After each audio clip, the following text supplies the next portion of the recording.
Bom dia. Saúdo a todos com a graça e a paz do nosso Deus. Amém?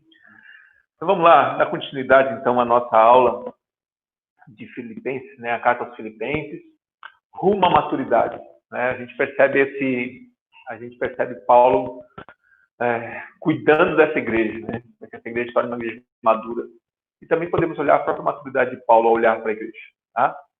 É bom estarmos novamente juntos. Eu gostaria muito que você abrisse sua Bíblia na sua casa também, no livro de Efésios. Nós vamos estudar o capítulo 2 de Efésios hoje, Filipenses hoje, né?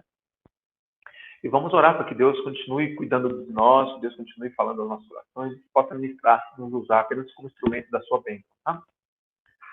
Então vamos orar. Senhor nosso Deus e Pai, graças te damos, porque estamos nas tuas mãos, Pai, porque acreditamos que somos apenas um instrumento em tuas mãos. O Senhor continue, então, falando as nossas orações, nos dando sabedoria do alto, Pai. Que a tua palavra realmente possa cair em terreno fértil e que possamos aprender com ela, Pai. Nós estamos fazendo em nome de Jesus. Amém?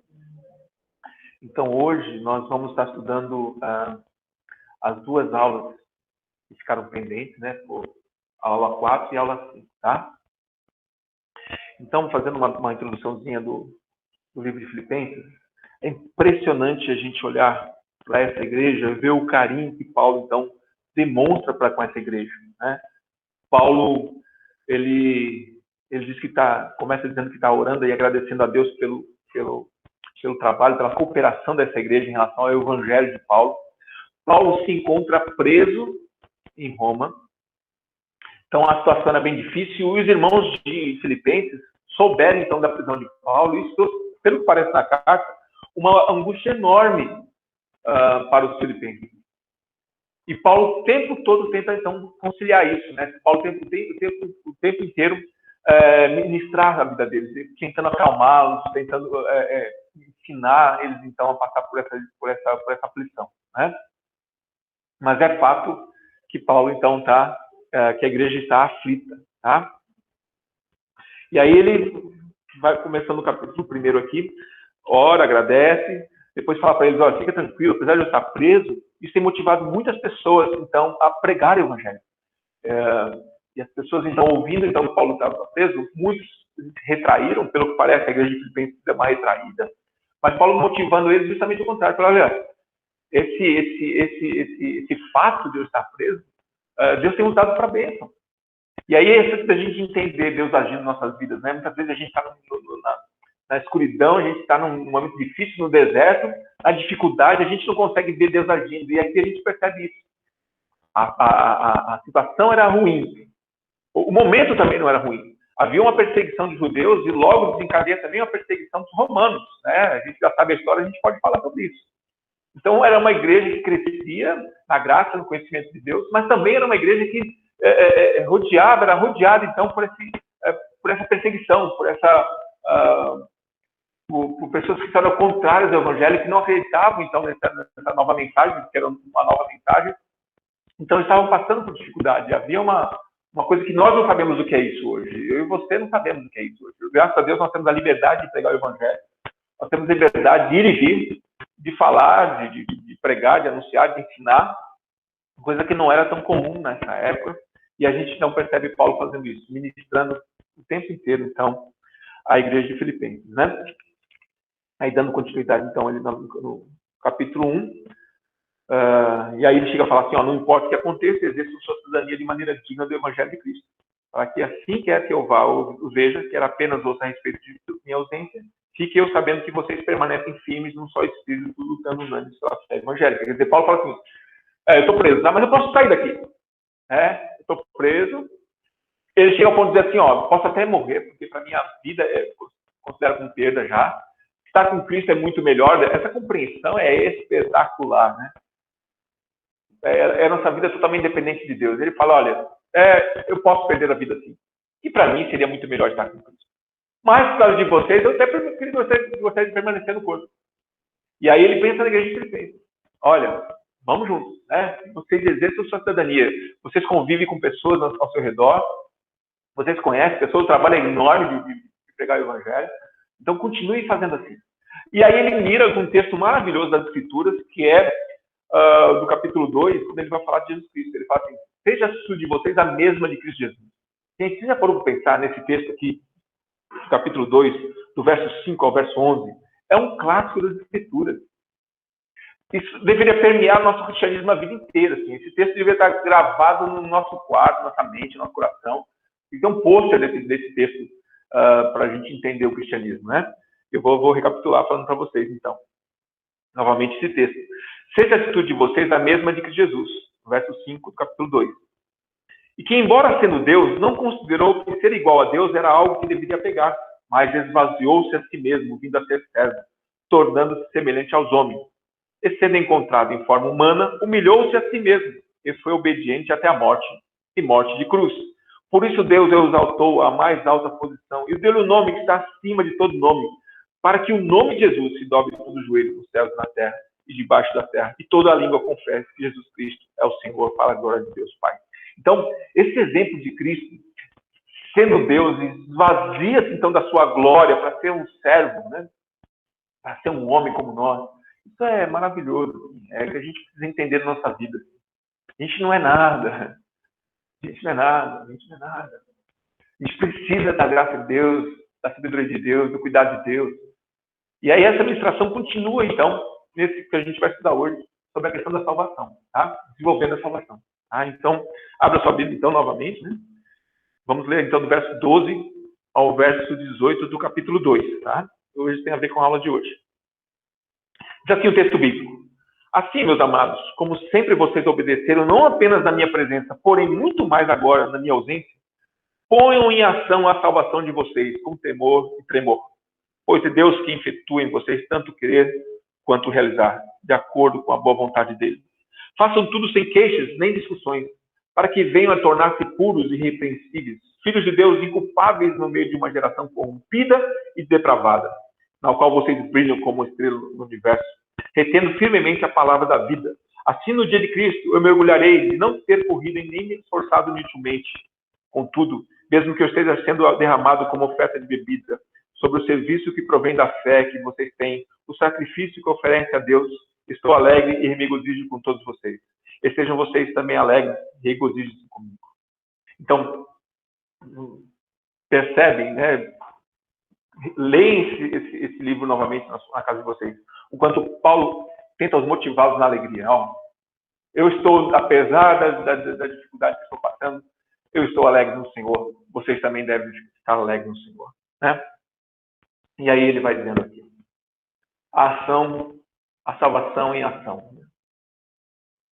Você já parou para pensar na sua salvação? Muitas vezes a gente, por ser cristão, eu fui salvo, né? A gente teve uma experiência com Deus, a gente passamos pelo batismo. E parece que a salvação já é algo corriqueiro em nossas vidas. A gente quase não dá valor a ela. Mas a salvação é o que nos distingue de toda a humanidade que não é cristã.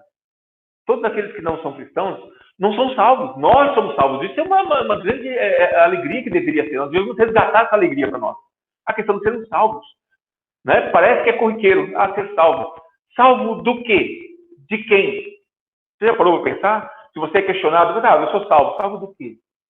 Você precisou de salvação? Você estava morrendo? Alguma coisa? Aconteceu alguma coisa contigo? Você teve que ser internado? Você é salvo do quê? Você já parou para pensar? E se você quer pregar a mensagem da salvação, você vai salvar as pessoas do quê também? Por que elas precisam de salvação? Então, o entendimento de salvação, ela faz toda a diferença em nossa vida. Porque nós sabemos, então, por que somos salvos. Porque éramos pecadores. Estávamos afastados de Deus. E a salvação nos trouxe para perto de Deus. Hoje nós somos amigos de Deus. Nós somos filhos de Deus. Nos deu uma nova paternidade. Nos deu uma nova cosmovisão de vida. Nos trouxe uma nova realidade a salvação. Então a salvação faz toda a diferença em nossa vida. É o bem mais precioso que nós temos hoje. É a salvação em Jesus. E muitas vezes nós, no corriqueiro, nós somos apenas religiosos. Somos cristãos e vamos à igreja e aceitamos Jesus como Senhor de nossas vidas. A salvação é muito mais do que isso. Ela é a nossa vida. Assim. Nós estamos vivos e respiramos por causa da salvação. Porque estávamos mortos. E hoje nós não estamos mais mortos. Então, quando Paulo fala assim, põe em ação a salvação de vocês, é entender que nós precisamos, sim, levar o evangelho. as outras pessoas. Nós somos apenas instrumentos na mão de Deus. É Ele que nos capacita a entendermos as Escrituras, nos dá sabedoria para pregarmos e testemunharmos a palavra de Deus. Sobre a questão da salvação também, eu não sei se você já passou por uma experiência, mas eu já passei por uma experiência de ajudar uma pessoa que estava se afogando. Eu não sei se você já passou por isso, você já salvou alguém, ou você já foi alguém que salvo por alguém. Mas é interessante, quando alguém está se afogando, né, essa foi a minha experiência, a pessoa não pede por favor. Ela rapidamente ela quer uma boia de proteção, ela quer alguém que chegue perto dela e tire daquela situação. Ela não para pensar se gosta de ti ou não, se torce pelo time que você ou não, se ela crê em Deus ou não. Ela quer ser salva. Todas as pessoas, pelo menos testemunhos de vida que a gente já viu hoje, né? Relatos de testemunho. Toda pessoa que passa por um perigo, ela grita por socorro. Ela grita por socorro. E segundo as Escrituras, então, a humanidade grita por socorro. A humanidade precisa ser salva. É isso que Paulo está dizendo, então, aos Filipenses. Ponham em prática a salvação de vocês. Estejam sempre prontos para lançar a boia, porque as pessoas estão precisando. Na minha experiência de ter salvo essa pessoa, ele não me perguntou meu nome, não perguntou se eu sabia nadar. A pessoa apenas se agarrou em mim. Né? Se agarrou, não interessa nem aonde, ela se agarrou. Se eu fosse afogar com ela, eu também afogaria com ela. Ela estava pensando nem na dificuldade do ato. E nem a gente queria salvá-la. Então, poder tirá-la da água, assim, isso me deu uma experiência enorme de vida. Porque as pessoas precisam, né, ser salvas. E quando as pessoas têm essa noção de ser salvas, elas pedem socorro. E nós precisamos, então, entender que nós somos instrumentos de Deus para levar a salvação a essa pessoa. A salvação é obra de Deus, gente. Então, isso para mim dá uma tranquilidade enorme assim, de ser cristão, de ser salvo. Porque eu posso ter a maior teoria do mundo, o maior conhecimento da Bíblia do planeta, mas não salvo ninguém. Eu não sou capaz de salvar. Diferente do que eu pude fazer uma vez, uma pessoa se afogando, onde pude salvá-la. Na questão da salvação, de salvar o outro, não é a ação nossa. É a ação totalmente de Deus. Deus convence o homem do pecado através do Espírito Santo de Deus. Então, nós somos apenas um instrumento na mão de Deus para levar a salvação. E aí eu pergunto, o que temos feito? Que a nossa responsabilidade é apenas pregar o Evangelho. Né? Se a ação da salvação é uma atitude, a atitude nossa é pregar o Evangelho, as boas novas de Jesus. Nós precisamos levar a salvação às outras pessoas. E as pessoas vão entender por que elas estão sendo salvas. E aí elas passam, então, agora a ter um novo Senhor, que é Jesus Cristo. E se Jesus torna o Senhor da vida dela, ela se torna o quê? Serva. Porque se ele é Senhor, automaticamente eu entendo que eu sou servo. E servo vem para servir. É isso a compreensão que Paulo tinha a respeito da sua salvação. Paulo tinha um outro Senhor agora. Cristo reinava na vida de Paulo. Cristo reinava, então, na vida da igreja dos Filipenses. E Paulo fala para eles, olha, vocês estão passando por um momento difícil, eu estou passando por um momento difícil, mas olha, as pessoas estão passando por um momento mais difícil do que a gente. Porque as pessoas não têm Cristo. Então, em vez de ficar lamentando, em vez de ficar reclamando da vida, põe em prática a salvação de vocês. Pregue o Evangelho. Que faz toda a diferença, apesar das circunstâncias. Isso é muito claro no livro de Filipenses. É muito claro. É o tempo inteiro Paulo indo e voltando, indo e voltando.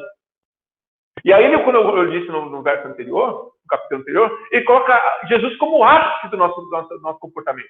Tenham a atitude de vocês igual a de Cristo Jesus. Pode olhar o texto. Olha o livro inteiro de Filipenses. Você vai ver o tempo inteiro está aí. A referência que nós temos é Cristo Jesus. Então, igreja de Filipenses, vocês são a bênção, vocês são cooperadores comigo no Evangelho. Vocês têm aprendido, vocês são obedientes, apesar da minha ausência, vocês não são só obedientes quando eu estou aí, não. Eu tenho ouvido bom testemunho de vocês. Agora estamos passando por uma dificuldade, mas não esmoreçam, porque Deus é com vocês. O Espírito Santo continua sendo com vocês. E aí Paulo fala para eles, sejam referência, no verso 14 e 16. Diz assim o texto bíblico. 14 a 16. Façam tudo sem queixas nem discussões, para que venham a tornar-se puros e irrepreensíveis, filhos de Deus inculpáveis no meio de uma geração corrompida e depravada, no qual vocês brilham como estrelas no universo, retendo firmemente a palavra da vida. assim no dia de Cristo eu me orgulharei não ter corrido e nem esforçado inutilmente. Quer dizer, Paulo está reforçando o testemunho deles, né? Pedindo para eles serem referência. Eu não sei se você já passou por uma rua escura. Geralmente, quando a gente passa uma rua escura, a gente torce que alguém acenda a luz. Geralmente a gente nem passa por rua escura. Falando sério, né? Se a gente vai num lugar desconhecido, a gente evita passar numa rua escura. Mas o que vai trazer confiança para você passar nessa rua escura? A luz. É quando você vê um poste iluminado. Né? Hoje na cidade é tão difícil. Assim, tem iluminação de tudo quanto é lado, né? Mas se você vai sai um pouquinho mais dos grandes centros, principalmente no interior, você se depara com lugares totalmente ermos, totalmente escuros, lugares desconhecidos.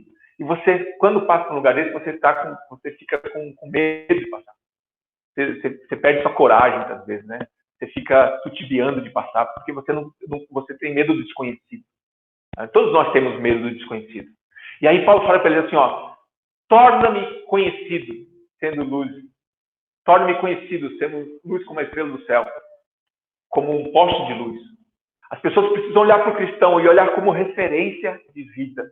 Como Paulo disse anteriormente, essa geração é uma corrompida e depravada, ela vive no escuro. Por isso vocês devem brilhar. E é uma oportunidade ímpar para nós. Né? Isso deveria nos motivar a ser como cristão. Então, novamente, ser salvo já é uma motivação enorme. Nós estávamos perdidos, estávamos nos afogando e Deus nos salvou. E agora eu ponho em prática a minha salvação, sendo luz. Botando a cara a tapa. As pessoas precisam olhar para nós, não devemos nos esconder. Pelo contrário, devemos ser um refrigério para este mundo. Ser a voz de salvação para este mundo. Ser o alicerce para este mundo através de Cristo Jesus. É isso que Paulo fala para eles. Agora brilhem. Porque vocês brilham em Cristo. Cristo é a luz de vocês. Então façam diferença na vida das pessoas sendo luz. Olha só que motivação fantástica, né? Olha como as coisas se invertem para o cristianismo, né? O cristianismo é espetacular. Ser cristão é a melhor coisa do mundo, gente. A tendência nossa é sempre sentir o golpe, sentir as dificuldades, né? Então, novamente, eu coloco a situação que nós vivemos hoje, né? Quando eu cheguei aqui, a gente conversando aqui sobre a questão da pandemia. Então, em Florianópolis, infelizmente, parece que está aumentando o número de infectados. E aí, todos nós ficamos temerosos porque pode vir um lockdown, né? Pode fechar de novo o comércio. E não só isso, mais vidas sendo ceifadas. Então, a minha preocupação com meus pais, preocupação com as pessoas que têm imunidade baixa, né? Todos nós nos preocupamos. Mas nós temos um Deus. Né? Isso faz toda a diferença. Que nos dá esperança de passarmos por essa dificuldade que nós estamos passando hoje como país e como mundo, né? Não só nós, né? Então, agora está na hora de Cristo brilhar, gente. Que possamos testemunhar para as pessoas que estão com medo da morte, né? Que nós temos um Cristo que nos dá uma nova vida, uma nova referência, uma nova oportunidade. É a mesma coisa que Paulo, então, fala para os filipenses. Olha, não se esconda.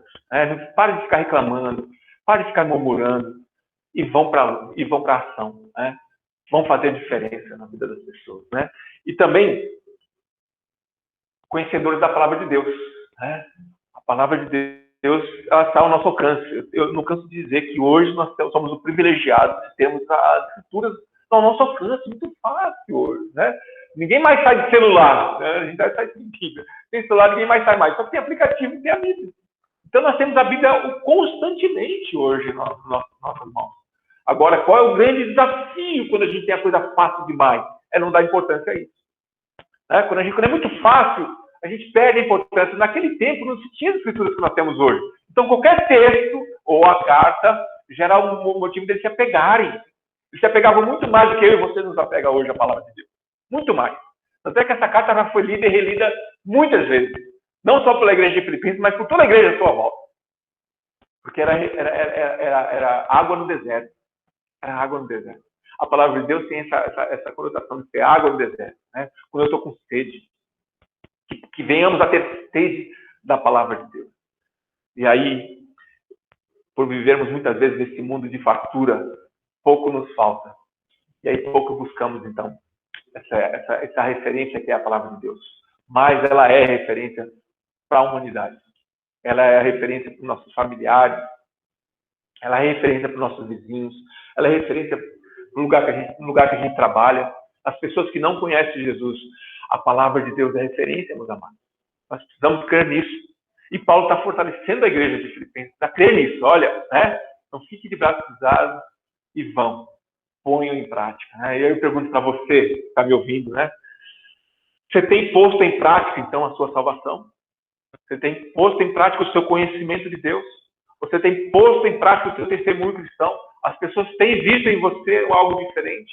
Para que queiram, então, a salvação que você tem. Elas almejam ser salvas como você foi salvo um dia? Ou nós somos apenas mais um? Mais um. Que nesse momento de pandemia está aflito, sem rumo, sem esperança, precisando de um conforto, precisando de uma luz. Que o Senhor venha nos abençoar, que o Senhor venha nos dar essa vontade novamente de entendermos que fazemos parte de um novo povo, né, onde Cristo é a nossa referência e a atitude de Cristo seja a mesma, as nossas atitudes, né, seja igual a de Cristo Jesus. Amém? Vamos lá. E aí fala, não desanimem, né? No verso 17 e 18. Contudo, mesmo que eu esteja sendo derramado como oferta de bebida sobre o serviço que provém da fé que vocês têm, o sacrifício que oferecem a Deus, estou alegre e me regozijo como todos vocês. Que sejam vocês também alegres e regozijem comigo. Quer dizer, Paulo está dizendo, olha, tá, novamente Paulo dá umas indiretazinhas assim. Eu estou preso, eu posso sair e estar com vocês, algo mais, mas também posso morrer. Eu posso ser derramado como oferta viva, né? Minha vida pode se acabar aqui e agora. Mas eu sou para servir o Senhor. Minha preocupação não está em perder minha vida. Mas mesmo assim, que sejam vocês também alegres e regozijem-se comigo, né? Tenho esperança sempre, né? Que o Senhor realmente nos anime, né? Alegre-se em Deus, né? Você tem se alegrado em Deus? Você se alegra pela vida que você tem, apesar dele, né? Apesar dele. A gente aprende com a experiência da vida a a desfrutar de momentos bons. Mas a gente já sabe, né? A gente já sabe que a gente tem momentos ruins. A gente já sabe disso. É só ter um pouquinho de experiência de vida, você sabe disso. Não tem como. É assim comigo, é assim com você também. Aí eu aprendi com um missionário, um amigo meu, muitos anos atrás. Ele falava assim, ó, na fatura regala. Cara, aproveita mesmo. Se alegra, curta, faça o que você gosta de fazer, aproveita a sua família, aproveita o que você tem, desfruta daquilo que Deus te deu, desfruta das amizades, dos bens materiais, desfruta.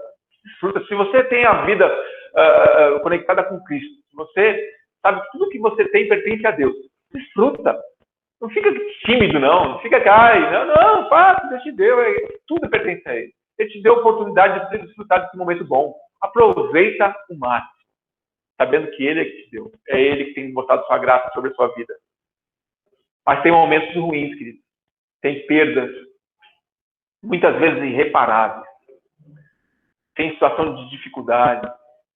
Tem questões emocionais que muitas vezes nos cercam também. Então a gente também passa, né? É só viver um pouquinho, a gente passa por desafios. Mas mesmo assim, é o que a palavra de Deus nos fala. Olha, isso é por muito breve tempo. Tudo que nós vivemos hoje é muito breve. Né? Muito breve. É um piscar de olhos. Alegre-se em Deus. Né? E aí, se alegrando em Deus, nós podemos também alegrar-se mutuamente. Né? Sabendo que Cristo venceu a morte e Ele nos deu vida. Isso é motivo de alegria. É motivo da gente animar uns aos outros. Né? O fazer parte da igreja do Senhor é isso, né? É motivação o tempo inteiro. Vamos nos motivar uns aos outros, apesar das circunstâncias. É isso que se resume a igreja de Filipenses. Apesar das circunstâncias, alegre, porque o Senhor é conosco, sempre. E é isso que Paulo entende o tempo inteiro falar isso para a igreja de Filipenses, ministrando a igreja. Uma igreja num contexto totalmente diferente do nosso. Deixar bem claro isso, tá, gente? Eu vou abrir o coração aqui. É muito difícil a gente se colocar no lugar das Escrituras. Porque nosso contexto que nós vivemos hoje é totalmente diferente desse contexto. Nós não temos a dimensão mínima que seja do que esses irmãos estavam passando nessa época. E nem mesmo que Paulo, como missionário, estava passando. Nem mesmo Paulo estava passando. As aflições de Paulo, as angústias de Paulo. Alguém que sofreu na carne ser discípulo de Jesus Cristo. O que mais nós podemos ter sofrido na nossa vida é uma ofensa. Paulo foi chicoteado por causa de Cristo. Foi preso por causa de Cristo. E aí ele fala lá no começo do livro: apesar das minhas dores, as pessoas têm se motivado a continuar pregando o Evangelho. Qual a sua motivação de pregar o Evangelho, querido? Você se sente motivado apesar de tudo que você tem passado? Ou você não tem passado por nada, né? De repente, será que a gente tem que passar por alguma aflição para poder entender isso? Será? Esse é o desafio. Não desanimem, né? O Senhor é conosco o tempo inteiro, apesar das dificuldades que nós passamos. E aí entramos aqui nos servos consagrados.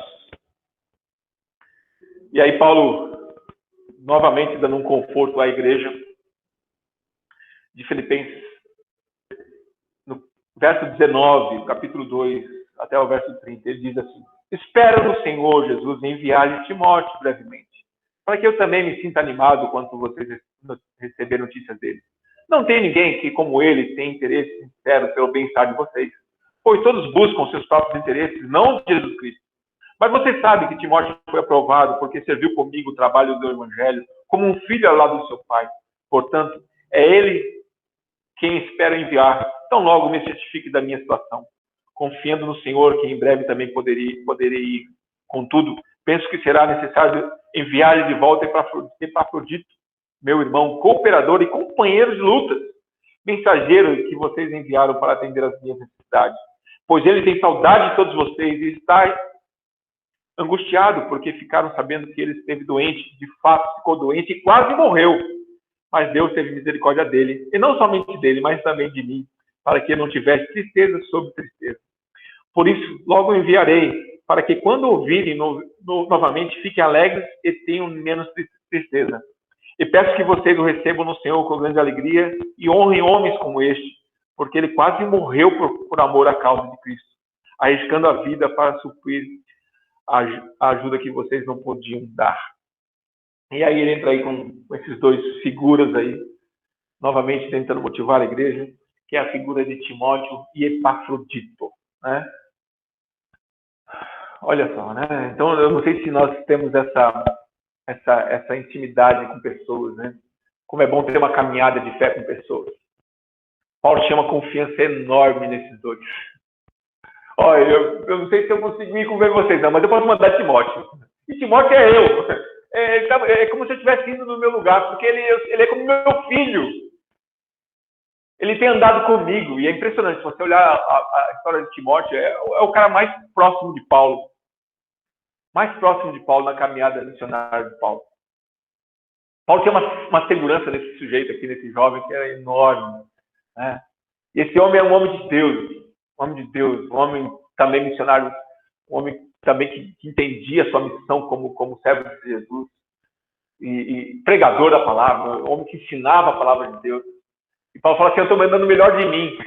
Eu não posso estar aí, mas eu vou estar mandando o melhor de mim. O melhor de mim é esse sujeito aqui, esse jovem Timóteo. Ele irá consolar vocês, ele irá ser uma bênção na vida de vocês. Então espere um pouquinho que logo ele está chegando. E não somente ele, aí tem o tal de Epafrodito, que é membro da igreja de vocês. Lembram dele? É Epafrodito. Olha o nomezinho do cara. Esse sujeito também é uma bênção. Ele trouxe aquilo que vocês quiseram fazer para mim, me abençoar. Eu não sei se foi oferta financeira, se foi ajuda material, né? Mas ele foi um enviado da igreja. A igreja tinha essa conotação também de abençoar vidas, né? E enviou o Epafrodito, então, para ir com Paulo, para estar com Paulo. Só que, chegando lá, e no convívio com Paulo, esse Epafrodito pegou uma doença. E nessa época, não se vivia tanto como se vive hoje, não tinha tanta facilidade que nós temos hoje com medicamentos, com médicos, né, à nossa disposição. E ele quase morreu. E aí Paulo fala assim, olha, Deus teve misericórdia dele, não só dele, mas também de mim, porque eu ia ter tristeza sobre tristeza. Eu não sei se a gente tem esse carinho com as pessoas que estão à nossa volta, né? Quando elas enfermam, se a gente fica tão triste quanto, né? Se a gente fica tão compadecido com o nosso próximo. Mas me parece aqui que Paulo tinha um carinho enorme por essas duas figuras aqui, e figuras dispostas, então, a servir, né? Como é bom fazer parte de uma equipe assim, né? Como é bom andar com pessoas que você confia. Como é bom pessoas que estão na mesma visão que você, querendo as mesmas coisas que você, no mesmo rumo, na mesma determinação, na mesma confiança. Né? Isso deveria ser algo comum entre nós cristãos, comum no seio de uma igreja, né? Ter pessoas que a gente confia, pessoas que a gente quer próximas, pessoas que a gente quer o bem, né? E é o que aconteceu, então, a respeito desses servos consagrados, né? Timóteo e Epafrodito, que Paulo estava enviando, então, para consolar e para abençoar a igreja de Filipenses. Servos disponíveis, né? Como é raro isso hoje, né? Achar pessoas disponíveis e dispostas, né? Com essa correria que nós estamos vivendo hoje, é impressionante. É impressionante. Nós temos uma agenda que, em vez de ela nos servir, nós servimos a agenda. Hoje nós estamos vivendo um momento ímpar na história, que é essa questão do trabalhar em casa, da comunicação chegar ao nosso lado, a gente poder fazer tudo de casa. Né? Esse pessoal que trabalha home office hoje, e as aulas hoje não são mais presenciais, são em casa, online. Tudo isso em casa, a gente não tem tempo, muitas vezes, de dar um abraço na pessoa que está próxima da gente. De dar uma passeada com o filho, com a esposa, com o cachorro. Não tem tempo para passear com o cachorro. Quer dizer, a gente continua sem tempo, mesmo trancado em casa. Com todas as mordomias do nosso lar, com todo o conforto que a maioria de nós temos, a gente cada vez mais estamos menos disponíveis a servir ao Senhor. Conversando com os amigos também antes de começar a aula, a gente estava falando sobre isso, né? As pessoas estão acostumando, olha só, se é de Deus você pega, se não for de Deus relaxa. As pessoas estão começando a acostumar com essa comodidade dos cultos online. Nós vamos ter uma dificuldade enorme de ir à igreja. Essa geração vai ter uma dificuldade enorme de sair de sua casa. Aí vai ter uma dificuldade enorme de fazer missões, de ir ao encontro das outras pessoas, de se relacionar com pessoas, de discipular vidas, de andar com vidas. Nós temos um grande desafio. Nossa geração tem um grande desafio daqui para frente. Nós temos os benefícios da tecnologia, sim, lógico que temos. Deus nos deu ela. Deus nos dá sabedoria para saber usar, sem dúvida alguma. Nós temos que usar, sim. Mas nós corremos um perigo de ficarmos inertes, de ficarmos estáticos, de querer apenas ser servido e não mais servir. Que Timóteo e Epafrodito sejam referências para nossas vidas. Que possamos nos espelhar nesses homens, dispostos a dar a vida em prol do Evangelho, em prol das outras pessoas, entregar o Evangelho ao outro. Grandes nomes de Deus. E é esses nomes que Paulo estava enviando, então, para a igreja de Filipenses. Concluindo, então, queridos. Combatendo os falsos mestres. E aí já entramos, então, no capítulo 3. Do verso 1 ao verso 11. Abra sua Bíblia, capítulo 3, verso 1 ao verso 11. Diz assim o texto bíblico. Finalmente, meus irmãos, alegrem-se no Senhor. Escrevo-lhes de novo das mesmas coisas. Não é cansativo para mim e é uma segurança para vocês. Cuidado com os cães. Cuidado com esses que praticam o mal. Cuidado com a falsa circuncisão. Pois nós é que somos a circuncisão, nós que adoramos pelo Espírito de Deus, nos gloriamos em Cristo Jesus e não temos confiança na carne, embora eu mesmo tivesse razões para ter tal confiança. Se alguém pensa que tem razões para confiar na carne, eu ainda mais.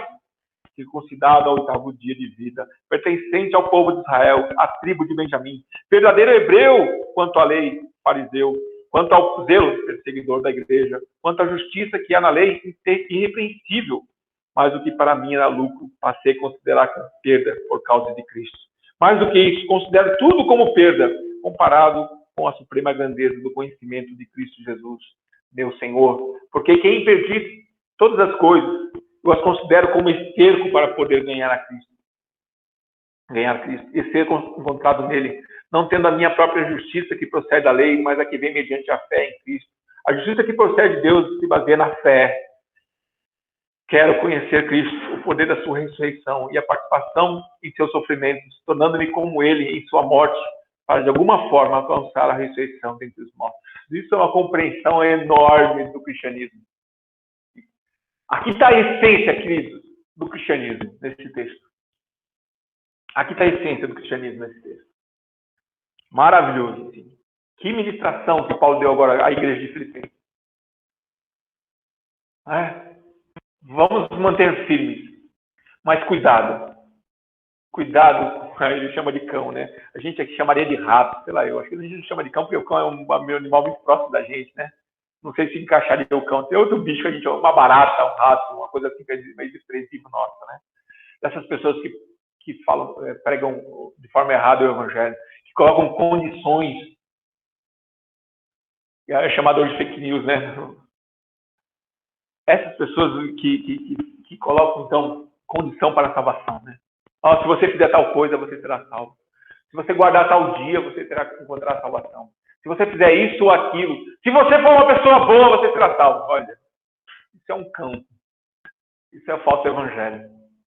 Isso é o falso evangelho. Não há condição alguma, nenhuma, nem a daqui eu faça que me venha garantir salvação em Jesus.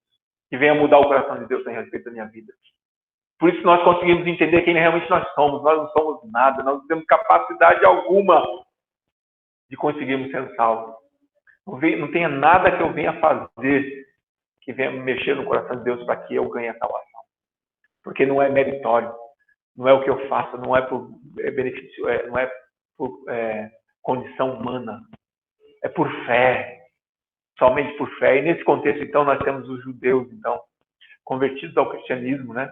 Mas que colocavam como posição ainda para as pessoas, uma condição para as pessoas se converterem, que era a circuncisão. E Paulo, então, vai com toda a sua fúria para cima desses falsos cristãos, que eram os judeus da sua época, os judeus convertidos, né?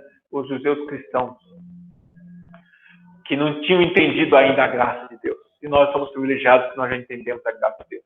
E aí Paulo vai usar o seu próprio exemplo. Então Paulo fala assim, eu sou o maior dos cristãos.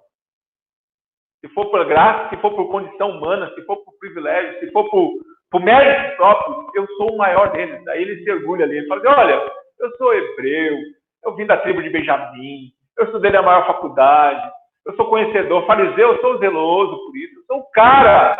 Eu sou o cara. E é verdade, se nós olharmos um currículo hoje de um cristão bem-sucedido, o cara vai dizer assim, eu sou pastor da maior igreja fulano, eu estudei em tal lugar, eu fiz tal coisa, já fui missionário não sei aonde, eu nasci no berço cristão. Paulo fala que considera isso tudo como terco. Eu vou usar o termo que a gente usa bastante nós, como merda. Né? Tudo isso é merda. Porque não tem nenhum mérito para sermos salvos. Não temos nenhum mérito para alcançar a graça de Deus. E Paulo entende assim. Paulo entende justamente isso. Olha, é cocô. Olha o termo que ele usa. Nós não somos nada. Nada. Nós temos que entender nossa condição humana de mortos, de reprováveis. Nós não passamos esse vestibular da vida, gente, para conseguir a salvação. Não. É por graça. É somente fé. Somente pela fé que nos dá a condição de sermos, então, filhos de Deus. Isso é o motivo da nossa alegria. E é isso que Paulo fala, então, para os filipenses. Olha, irmão, não ouçam esses pregadores que tentam colocar peso na vida de vocês. Que nós temos hoje, então, vários, né, infelizmente, cães, né, ratos, que pregam o evangelho, colocando, então, condições, né, de você ter isso, ter aquilo, de você fazer a corrente tal, de você fazer a bênção tal, participar do culto tal. Não tem nada disso. Guardar tal dia, não tem nada disso. Não tem nada que eu faço. Nada. É somente graça. Quero conhecer, Paulo termina, quero conhecer a Cristo, o poder e a ressurreição e a participação em seus sofrimentos. Quer dizer, é uma oração que a gente nem faz, né? A gente nem pede isso. A gente fala que a gente só gosta da graça, né? Isso é coisa interessante também. A gente só gosta da graça, e é fantástico acreditar na graça, que não é mérito nosso. Mas temos consequências também, porque agora não somos mais nós que vivemos, mas Cristo vive em nossa vida. E aí Paulo fala assim, agora eu não sou mais quem vive, eu quero até passar pelo sofrimento de Cristo. Eu estou disposto a passar pelo sofrimento de Cristo. Eu pergunto a você, você está disposto a passar pelo sofrimento de Cristo? Então esse evangelho que fica dizendo que só que você só vai ganhar, né? Só vai ganhar as bênçãos de Deus. Seja feita a minha vontade, não a sua, né? Esse evangelho não é de Deus. Esse evangelho não é bíblico. O evangelho de Cristo é aquele que a gente abre mão. E está disposto a abrir mão por Jesus Cristo. E a sofrer por Cristo. Porque Cristo sofreu. Cristo foi rejeitado pelos seus. Você está disposto a ser rejeitado pelos seus? É o que Paulo está falando na igreja de Filipenses. Olha, você está disposto a isso? Então, parem de ficar murmurando aí, ou se não, chateados ou sentidos por causa da situação que eu estou vivendo hoje, porque nós estamos vivendo uma situação difícil, sim. Mas olha, nós somos salvos pela graça. Cabe a nós somente já servir a Deus. E se vocês forem perseguidos pelos romanos e perderem a vida por causa de Cristo, louvem a Deus por isso. Nós somos capazes disso. Você acredita na ressurreição? Você acredita que você é salvo em Cristo Jesus? Então apenas viva o Evangelho de Cristo Jesus. E essa é parte da motivação que Paulo fala então à igreja de Filipenses. Apenas viva aquilo que você crê. Aquilo que vocês creem. Ela é suficiente para a sua vida. Ela é suficiente para a gente continuar a caminhada até que Cristo venha. E todos nós, um dia, vamos estar com Jesus Cristo. Amém? Queridos, que Deus abençoe. E que possamos entender, então, o próprio exemplo de Paulo, né? O próprio exemplo da igreja de Filipenses, que com certeza com tudo isso ela só vem crescer e amadurecer em Deus. Que assim seja conosco também, que possamos amadurecer.